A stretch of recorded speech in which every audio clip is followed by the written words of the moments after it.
성경 좀 좀.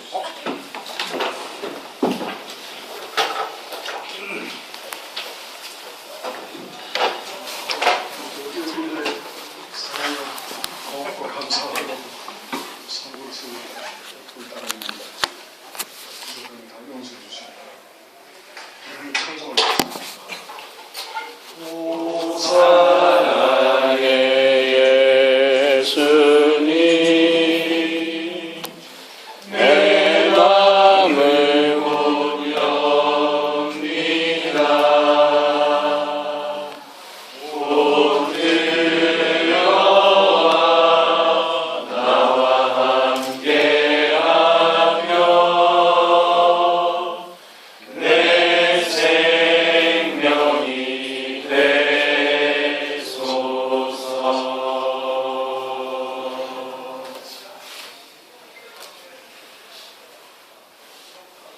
주님, 이 시간도 여전히 이전과 같이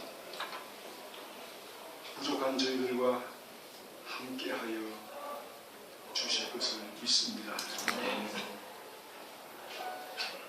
그늘로 함께하시고 당신의 은혜로 주님을 더 가까이 또 주님 안에 머물러 존재하는 시간이 되게 하여 주시옵소서.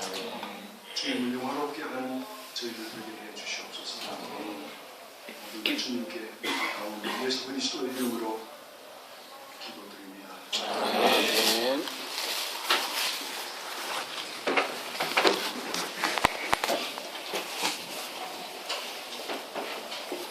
이렇게 천문이 왔지.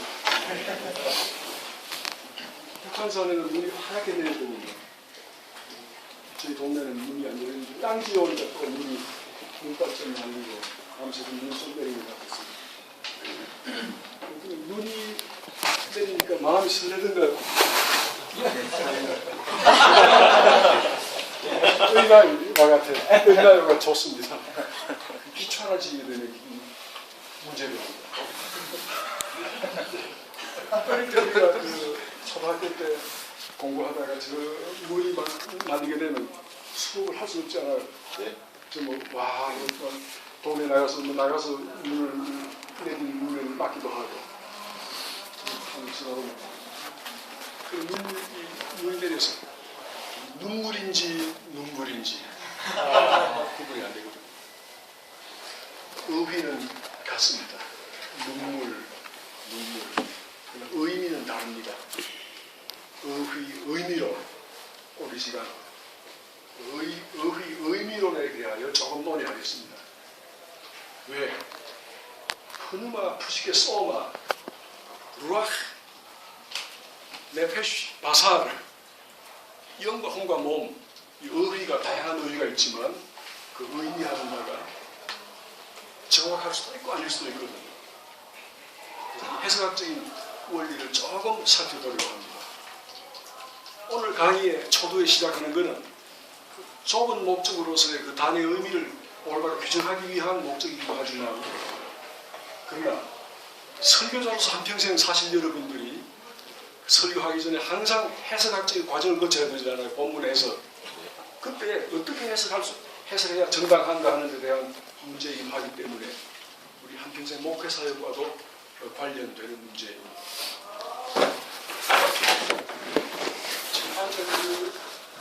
제 성경가 찾으셨는지 모르겠군요. 이방 강의 갔는데 없어요. 없었습니다. 아, 그럼 얘기하세요.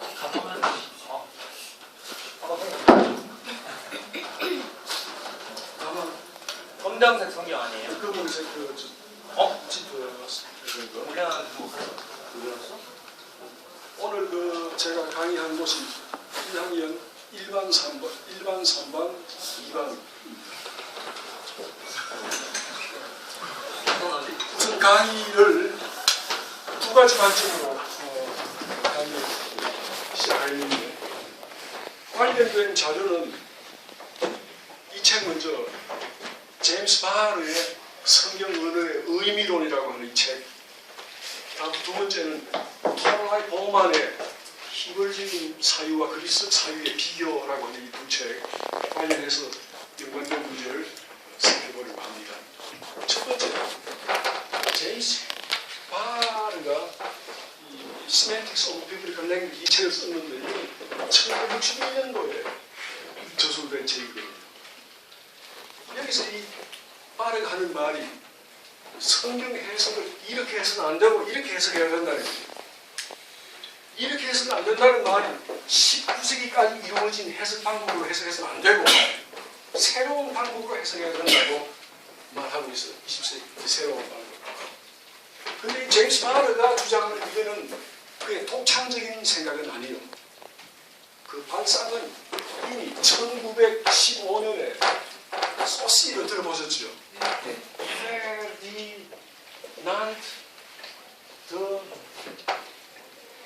소시르. 이 소시르가 이미 이때는 세상 떠났습니다. 유고를 모아서 이제 책을 냈는데 일반 언어학 강의라고 하는 책이 출간됐는데 일반 언어학자인 소시르가 거기서 언어학적인 발견을 하게 됩니다. 그 사람은 이렇게 해서는 안 되고 이렇게 해야 된다. 19세기까지 했던 방법은 안 되고 새로운 접근을 해야 된다. 그 주장을 하는데 통상 이제 설명을 드리기 전에 19세기까지 이루어졌던 걸 디아크로닉 어프로치 이렇게 우리가 부를 수 있겠죠. 여기 제시된 게 싱크로닉 어프로치 어널리시스 어떻게 해도 괜찮습니다. 디아 요거는 순 요거는 번역하면 through 크로노스 그러니까 한자로 쓰면 through니까 통 요거는 시 요거 접인이죠. 통시적으로 접근해야 된다. 이거 쓰면 두 개 다 함께니까 한자로 쓰면 이거 공 시 적인 분석 접근 방법 명칭은 그렇습니다. 단어의 뜻을 찾는 데 있어서 어휘 의미론적으로 접근하는 데 있어서 이걸 어떻게 했는가 하면 항상 그들에게 중요한 것은 단어가 살아있기 때문에 말은 살아있으니까 생겼다가 없어지고 생겼다가 변화가 일어나고 또 없어지고 그렇잖아요. 단어가 생겨날 때 어근이 있죠. 어근에 어원적 의미가 있죠. 그 단어의 1차적 뜻이거든요. 그게 항상 중요해요. 어떤 단어만 나오면 그 단어의 뿌리가 뭐냐, 본래적인 어근의 뜻이 뭐냐, 그걸 찾는 거죠. 그래서 동일한 단어가 나오면 그 뜻을 거기 대입시켜서 그 단어와 연관된 다른 문서, 단어 구조를 그 속에서 단어를 의미를 찾으려고 하는 상당히 단어 자체의 그 중요성이 강조되는 그런 접근 방법이었어요. 그래서 이 사람들이 연구하기를 어떤 단어가 그 어원의 뜻이 뭐냐, 시간을 통해서 과거에는 어떻게, 고대에는, 중세에는 어떻게 변천되었고, 근대에는 어떻게 변천 과정을 겪었고, 오늘에 이렇게 됐는지 그런 관점에서 말 그대로 through the time 시간을 통해서 통시적으로 관찰하는 거예요. 그렇게 접근을 해왔었어요. 이 두 사람이 이게 아니고 이라고 할 때 이걸 전면적으로 무의미하다 그렇게 말한 건 아닙니다. 여기도 의미가 있지만은 그것보다 먼저 단어의 뜻을 올바로 찾기 위해서는 1차적으로 고려해야 될 점이 있다는 거죠. 그게 뭐냐면 이겁니다. 이 사람들은 어떤 단어가 어떻게 변천해 내려왔는지 고대, 중세, 근대, 현대 일체 그거는 묻지 않습니다. 현재 존재하는 대로의 의사소통 체계 이 책으로 말하면 문맥이 되고 오늘 우리 클래스도 하나의 의사소통 체계이거든요. 이 의사소통 체계 안에서 단어와 단어 문맥 안에서 단어와 단어 구와 절 관계 속에 단어의 뜻이 1차적으로 결정된다. 단어의 뜻은 문맥이 1차적으로 결정한다. 바로 그 내용이거든요. 어떻게 언어의 의미가 변천되느냐 과정에 대해서 묻지 않습니다. 이게 사실은 일반 언어학에서 이미 발견이 된 것이고 제임스 바르가 성경 해석학에 적용을 하면서 1차적으로 고려해야 될 것이 이라는 거죠. 오늘 시간이 없어 소상한 말씀드릴 수가 없고 여기에 1차적으로 고려해야 된다는 정당성을 언어학적 증거들을 한번 제시해 보도록 하십시오.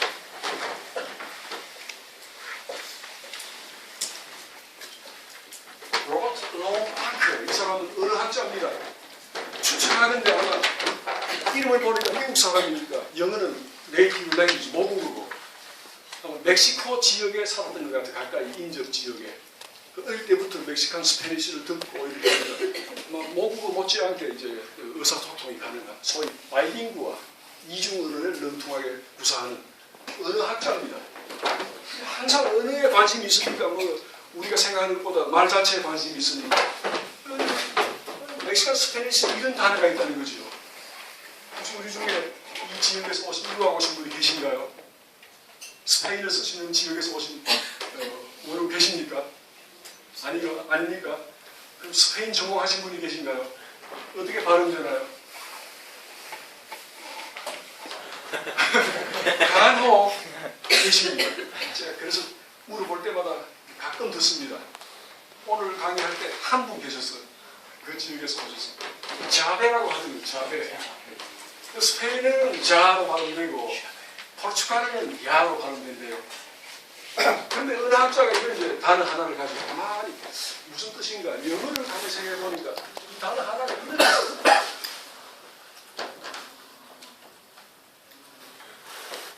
이런 세 가지 뜻이 다 들어있어. 열쇠, 공부, 수도, 꼭지. 단어는 하나입니다. 왜 이 물건은 셋인데 왜 단어가 하나인가? 우리가 보통 생각하기를 멕시코 사람들은 미국 사람보다 문명이 덜 발달도 해서 어휘를 만들, 용어를 만들 필요가 없기 때문에 단어가 하나인가? 아니요. 절대 그렇게 생각하면 안 돼요. 요즘 이 문화, 문명 세계에 이거 없는 데가 없지 않아요? 근데 단어는 하나거든요. 이 단어 자체만 말하면 세 가지 뜻이 단어로 있어요. 그러나 이 단어가 일단 문맥 안에 들어가서 언어적인 관계가 형성되면 셋 중에 하나 결정하는 거예요. 얘야, 빨리 자배 좀 가지고 오려. 아버지가 아주 급하게 불렀습니다. 그때 이 가능한가요? 열쇠? 네. 안 해요? 공부요? 감사합니다. 수도 꼭지요? 네. 아니 수도 여기 보정된 수도 꼭지. 시간이 걸리기는 하겠죠. 풀어가지고 잠그고 풀어서 철물점에서 바로 산 거를 바로 가져갈 수 있지만 아직 문맥에 단어가 들어가면 의미가 결정되거든요. 보정이. 문맥이 단어의 의미를 1차적으로 결정한다. 되나요? 안 되나요? 왜요? 쏘갔다, 쏘갔다. 뜻이 무엇인가요? 쏘갔다. 속았다부터 더 쉬운 말이 없으니까 설명할 길이 없습니다. 속았다지요. 기만 당했다. 기만 당했다. 우리는 기만 당했다고 속았다라는 의미를 규정합니다. 저 제주도 지역에 있는 분에게 속았다. 의미가 다르거든요. 여기 제주도 소식국에 계신가요? 아니면 제주도 가까이 저기 계신 속았다 뜻이 맞나요? 수고했단 말이지. 수고했다. 폭삭 쏘갔소다. 무슨 뜻인가요? 대단히 수고했습니다. 다르지 않아요. 동일한 의미인데 의사소통 체계가 달라지니까 뜻이 달라지거든요. 의사소통 체계, 책으로 말하면 문맥이 단어의 의미를 1차적으로 규정한다는 실제적인 하나의 증거가 되지요. 갈가루는 가래에 가라부는 아무 맛도 없으다마는 맹도롱한테 호로록 들어삽시오. 분명하십시오. 진리를 통역 원하면 위, 가짜로 통역 위 못해도 제가 가짜일 수가 있어요. 저는 그 제주도 사람 아닙니다. 제주도 가서 배운 말이거든요. 들을 수가 있죠. 중요한 건 문맥이 단어의 뜻을 잘 규정한다는 게 일반 언어학에도 성경에도 적용이 됩니다. 우리는 축자 영감을 믿습니다. 유기적 영감도 믿습니다. 그 축자 영감 교리하고 지금 이 문맥이 결정한다는 것은 상충되는 게 아니거든요. 유기적 영감을 믿는다는 말은 하나님은 인간의 존재 법칙을 다 살려놓고도 존재 법칙이란 무엇인가요? 그 사람의 저자의 인간 저자의 독특성, 무슨 뭐 어떤 용어를 선호하고 그동안에 생장 과정이 어떻게 됐고 교육 배경 등등 뭐 이런 다 고려해서 성령께서 영감하셔서 오류에 빠지지 않도록 죄에 오염되지 않도록 계시 주셨다. 유기적 영감 아닌가요? 축자 영감까지 있거든요. 인간적인 면과 신적인 면이 유기적으로 연결돼. 인간적인 면에 이런 해석적인 도움들이 다 관련되어 있지. 자, 그 다음에 생각할 건 소시 이 사람 말고 그 두 번째 책이 누구죠?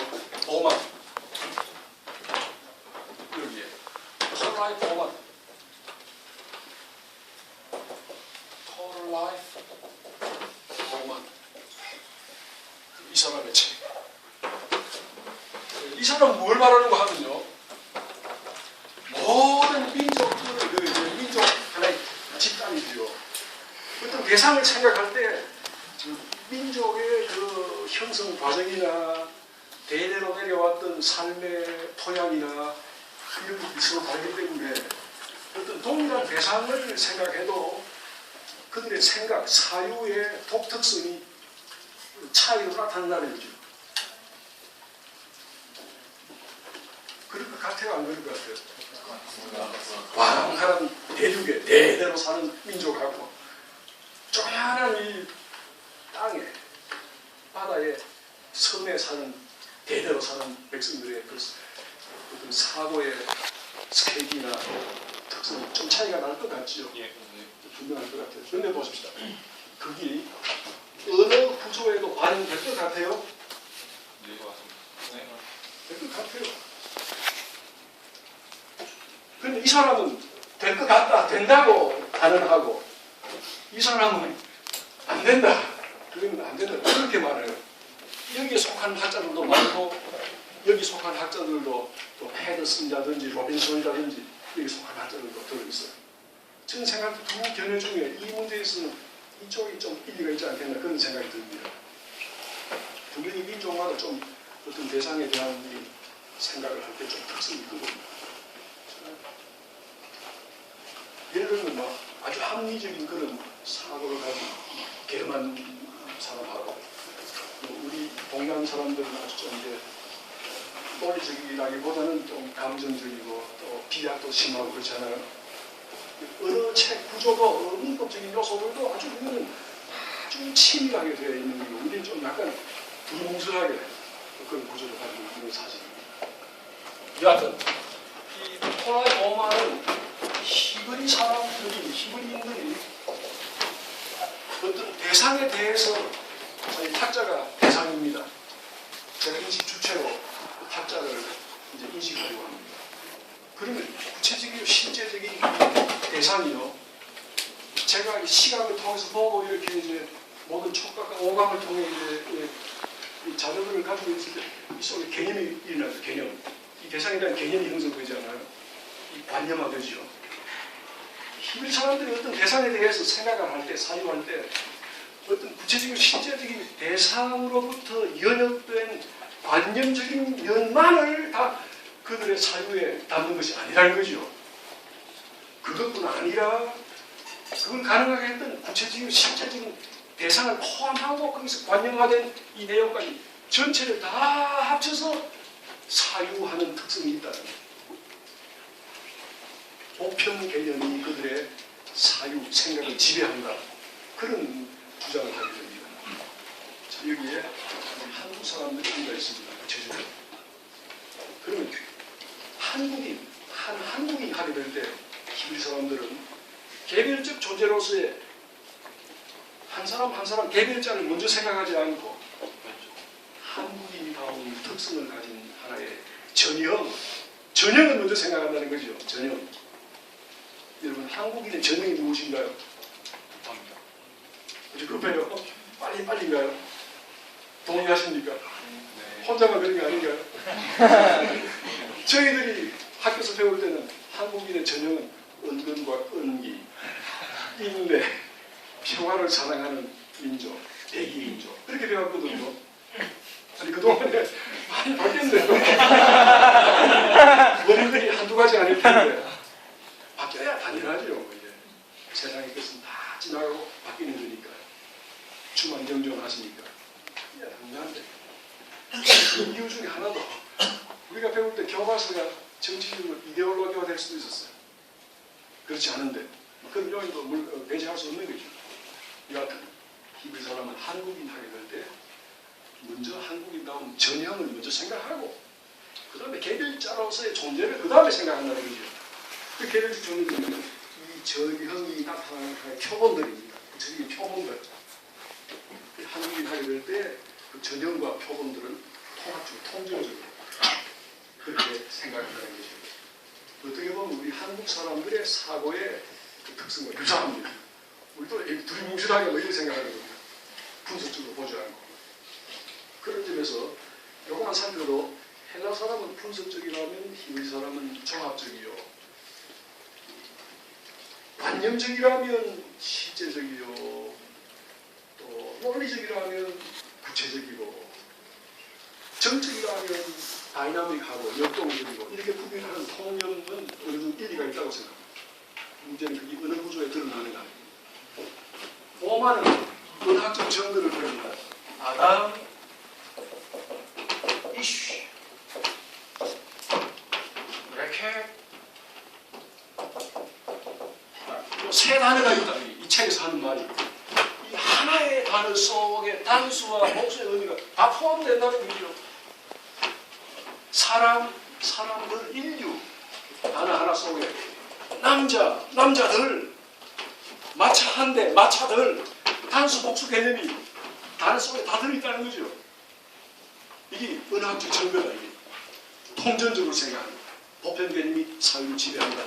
심지어 보마는 톱이란 단어를 가지고 설명을 하는데 무슨 뜻인가요? 선함, 좋은, 착한 그런 뜻이죠.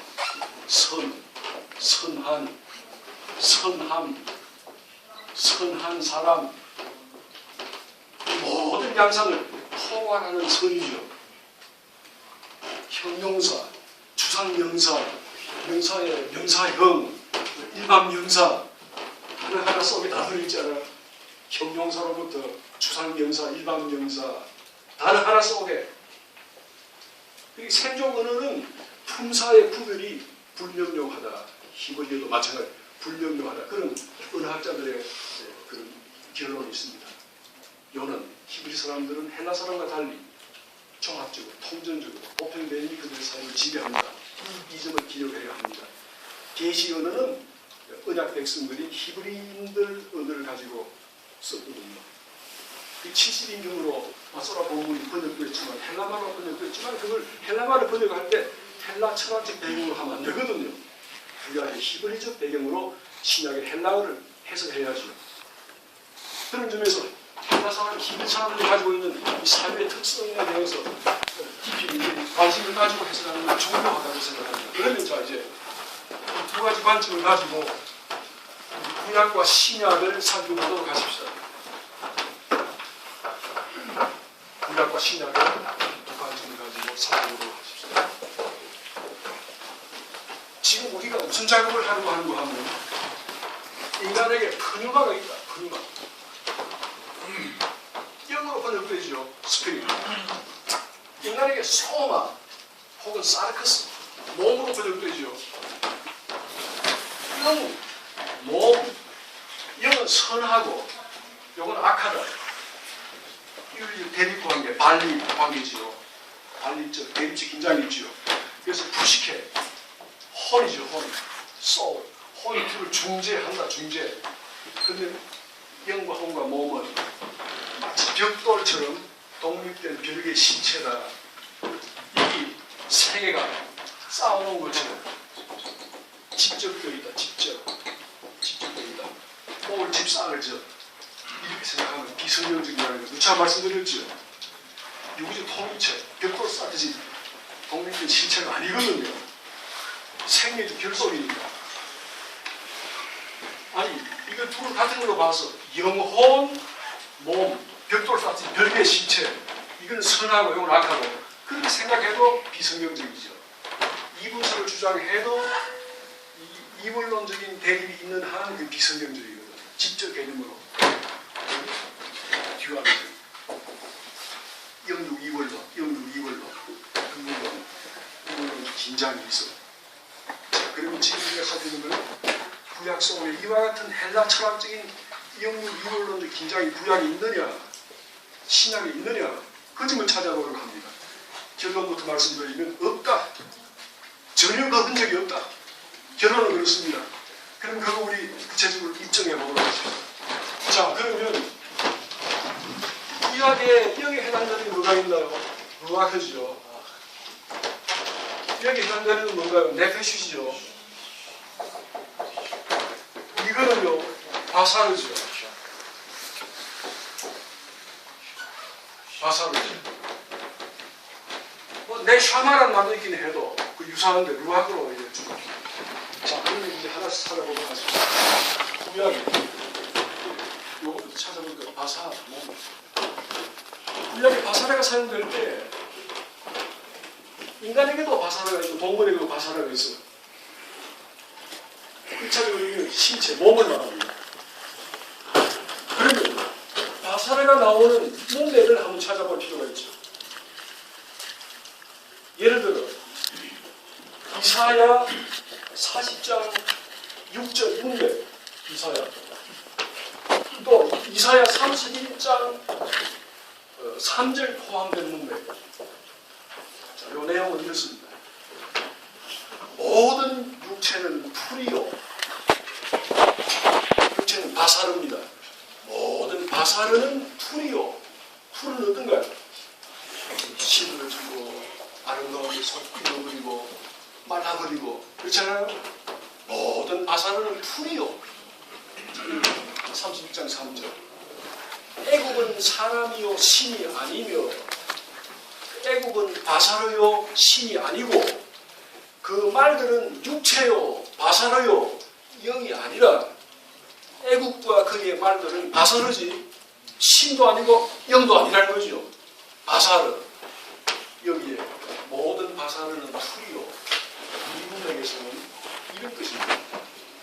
영원무한 불변하신 하나님, 영존하신 하나님, 그분과 비교해 볼 때 피조물의 바사르는 쇠잔하고 변하고 약하고 이와 같은 존재라는 거죠. 하나님의 영원하신과 무한하신과 비교해 볼 때 바사르는 그와 같은 의미의 풀과 같은 것이다. 그 말이지. 이거는 선하고 모든 물질이 악하고 이 둘을 중재한다. 이 둘은 전부 이 몸보다 고상한 부분들이다. 독립된 실체다. 이런 뜻이 여기 있는 게 전혀 아닙니다. 그 다음 네페시는 네페시 험이죠. 네페시는 창세기 2장 7절에 생기를 부르는 흐르고 생기를 부르는 네페시 하야 살아있는 네페시가 됐다. 살아있는 네페시가 됐다. 최근의 번역들은 living being, 살아있는 존재가 됐다. 창세기 1장 20절, 21절, 24절에 네페시 하야 생물로 번역이 되었습니다. 인간의 경우도 네페시 하야 living being, 살아있는 존재가 되었다. 생명의 원리를 말하는 거죠. 살아있는 존재의 생명의 원리를 말하는 거지. 이런 의미의 몸보다 고상한 부분으로 이건 악하고 이건 선하고 이건 고상한 부분, 독립된 실체, 그게 아니고, 심지어 이 네페시라는 말은 이 문맥을 한번 보십시오. 창세기 12장 5절, 또 창세기 46장 27절 여기 보시면 애굽에서 요셉에게 낳은 아들이 두 여인이 야곱의 집사람으로 애굽에 이른 자의 도합이 몇 명요? 70명이었더라. 70명. 여기 명으로 번역된 히브리어를 찾아보십시오. 두 네페시들, 70네페시들. 문맥이 당의 의미를 결정합니다. 네페시 한 분, 두 네페시. 네페시 한 분, 세 네, 70네페시. 네페시란 말이 이 문맥에서는 계수할 수 있는 전인을 말합니다. 한 사람 한 사람이 네페시거든요. 창세기 2장 7절과 똑같은 맥락입니다. 이런 뜻이 아닙니다. 이런 뜻이. 이건 선하고 이거 악하고 네페시가 중재한다. 이 노빌리오르 아시 노빌리오르 보다 더 고상한 비교 부분이다. 이것보다 고상한 부분이다. 그런 의미가 전혀 없습니다. 두명 인간 전체를 내빛이라고 하셨습니다. 산영이 되었다. 산혼이 되었다. 내빛이 하야가 되었다. 그러니까 이 영내가 이런 뜻이 결코 아니거든요. 영육 이원론적인 뜻이 아닙니다. 가족의 수를 혼의 숫자로 사용하고 있거든요. 그 다음 루아크는 네피시하고 중복 개념입니다. 중복 개념. 중복 개념이란 유사어를 말합니다. 유사어. 같은 걸 의미합니다. 그러나 이 단어를 쓸 때하고 이 단어를 쓸 때는 같은 내용이요 같은 대상이지만 강조점이 다릅니다. 루아크는 하나님과의 관계 속에 있는 나. 하나님과의 관계 속에 있는 나. 자, 루아크. 네페시는 살아있는 존재. 내 네페시여 여호와를 찬송하라. 시편에 나오거든요. 여호와를 찬송하는 내가 할 수 있는 일을 내 네페시가 한다는 그런 시적인 표현을 썼는데 이 네페시는 살아있는 존재로서의 인격적인 주체로서 책임을 가진 주체를 의미할 때 네페시라는 말을 주로 쓰거든요. 하나님과의 관계, 요거는 살아있는 책임의 주체로서 인간, 살아있는 존재, 그러니까 같은 걸 의미해요. 중복 개념입니다. 정의에 대한 표현입니다.